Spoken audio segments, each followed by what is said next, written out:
Di sini perkenalkan nama saya Lisa Karnata Sitorus dengan NIM 123430073. Di sini saya akan membahas mengenai percobaan terakhir yaitu MOSFET. MOSFET.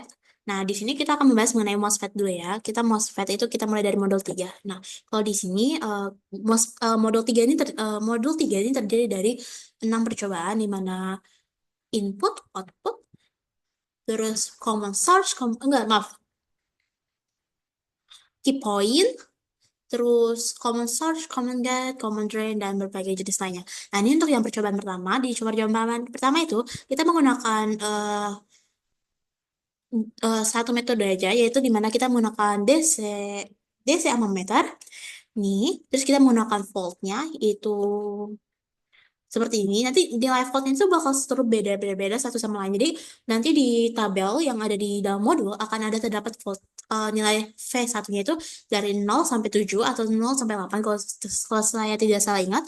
Nanti ketika kita run hasilnya bakal didapatkan segini. Jadi 0,77 mikroampere. Nah, usahakan setelah kita mendapatkan semua datanya kita ubah menjadi miliampere untuk mempermudah ketentuannya. Terus yang kedua, nah, mana datanya? Tunggu sebentar.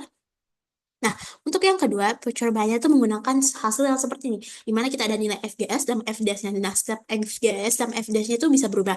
Yang di sini FGS, yang di sini, yang di sini FGS, yang di sini FDS-nya, terus ada tambahan satu lagi, itu resistor. Jadi kita menggunakan V-source-nya 2, resistornya 2, terus kita menggunakan, kalau ini sebutnya itu namanya itu N-channel power MOSFET atau transistor. Jadi kita bisa menggunakan IRF 130, terus kita menggunakan DC ampere, terus kita start, hasilnya jadi seperti ini.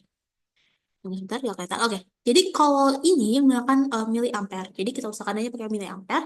Kalau nggak bisa, kalau ceritanya nilai datanya tidak diketahui atau tidak bisa kayak penilaian maksimal, itu kita ubah nilai namanya apa namanya? Kalau disebutnya tuh display range-nya itu jadi BD ke ampere atau ke mikroampere. Tapi kalau kayak di miliampere ini nol tuh, berarti kita ubahkan nilai ke mikroampere.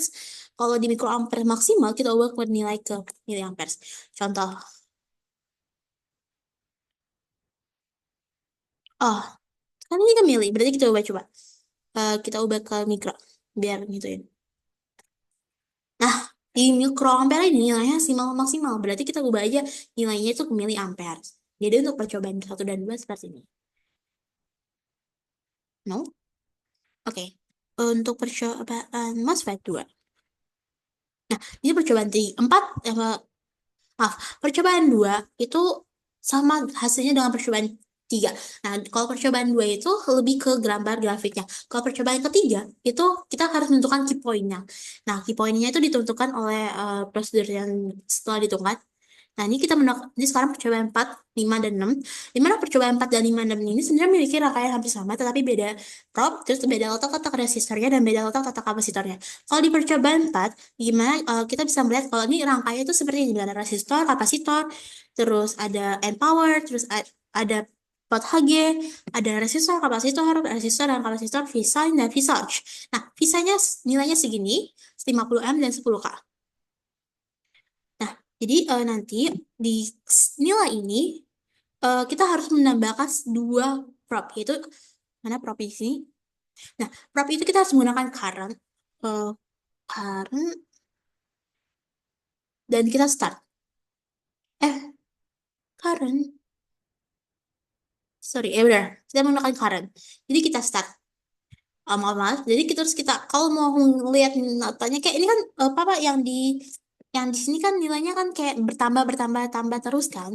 Di prop satu V in-nya ini V in ya teman-teman, ini V in dan ini V out. Oke. V. Gimana caranya kan? Ini nggak bisa. Kita bentar. Nggak bisa. Pokoknya ini V in. Ini tuh bentar. Ini V in. It's jadi hasilnya jelek. Ini V in. Wow. Jelek beneran. Oke, sebentar. Oke. Oh iya. Oke. Oke, kalau jadi kayak gini. Oke. Oke. Oke, ini V in. Terus ini V out. Jadi nanti kita data V in dan V out ini tuh kita masukkan, terus kita dibagi. Jadi V in per V out berapa? Yaitu untuk percobaan 4, 5. Oke, clear. Fill all drawings. Oke, sekarang untuk percobaan 5. Nah, ingat, kalau tadi percobaan 4, itu kita pakai resistornya itu ada di letaknya di sini. Yeay, kok jadi propnya di sini? Nah, resistornya tuh ada di sini. Terus di sini tadi tuh nggak ada visai. Nah, visanya tuh adanya di sini. Kalau di percobaan 4. Nah, di sini tuh kita mengubah nilai visanya tuh ada di sini. Nih. Terus nilai resistornya ada di sini. Nah, habis itu, terus kita tambahin prop. Terus kita ini dulu. Jadi prop itu kita ada di kapasitor. Terus ada juga di kapasitor. Jadi propnya itu oke. Ada beberapa kondisi di mana propnya itu tidak kelihatan alias kayak gini. Nah, terus kita startkan F12. Oh, error. Oh, kalau sudah error kayak gini, berarti ada masalah di propnya. Kalau bisa, usahakan propnya jangan terlalu banyak dalam satu rangka, dalam satu file. Jadi, angka baiknya kita ganti propnya. Jadi, kita kurangin propnya lebih tepatnya. Gue yang merah-merah ini merusak pandangan. All drawings. Wow. Oke. Which. Oke. Oke, jadi kita start. Wait. Oh, hilang datanya. Oke, ntar kita itu current. Salah. Maaf, kita bukan yang pakai yang current, ternyata kita pakai yang voltage. Ini maaf kesalahan saya. Saya lupa. Kita pakainya yang voltage, bukan current. Oke. Terus kita masukin low. Mhm. Mhm. Oke. Terus kita F12 kan. Nah, hasilnya seperti ini. Jadi maaf ya, mohon maaf tadi kesalah. Itu profnya itu bukan current tapi voltage. Terus di percobaan genom itu hasilnya juga sama. Jadi seperti ini. Oh, kalau di percobaan genam kita menggunakan ada terdapat dua ground, yang mana tuh groundnya ada di tunggu sebentar, kok jadi berpindah. Oke, nah itu terdapat dua ground, yang mana tuh groundnya ada di sini. Wih, oke, groundnya tuh ada di sini, terus ada di sini.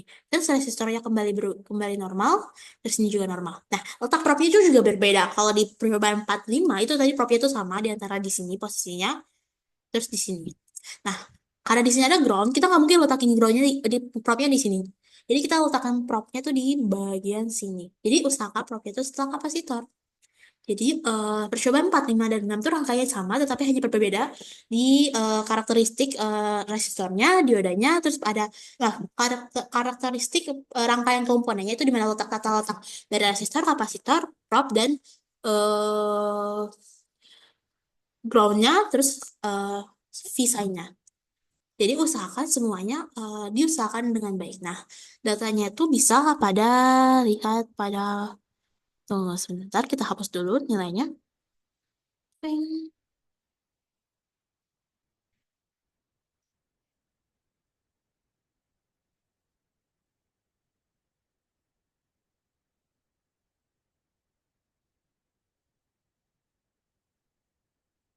Oke, jadi maaf, ini data yang muncul nih dinilai karakteristik outputnya IDFDS, terus nanti hasilnya bakal seperti ini, terus tegangan lagi poinnya, kita nentuin key point yang mana, habis itu nilainya juga ini contohnya untuk karakteristik inputnya, terus ini untuk karakteristik arus drain dan tegangan gate-nya yang tadi kita ubah ke nilai miliampere, ini nilai V in dan V out-nya belum saya perbaiki datanya, terus ini grafiknya. Jadi sekian dari saya, mohon maaf bila ada kesalahan dalam pengucapan kata, dan terima kasih, sampai jumpa di lain waktu.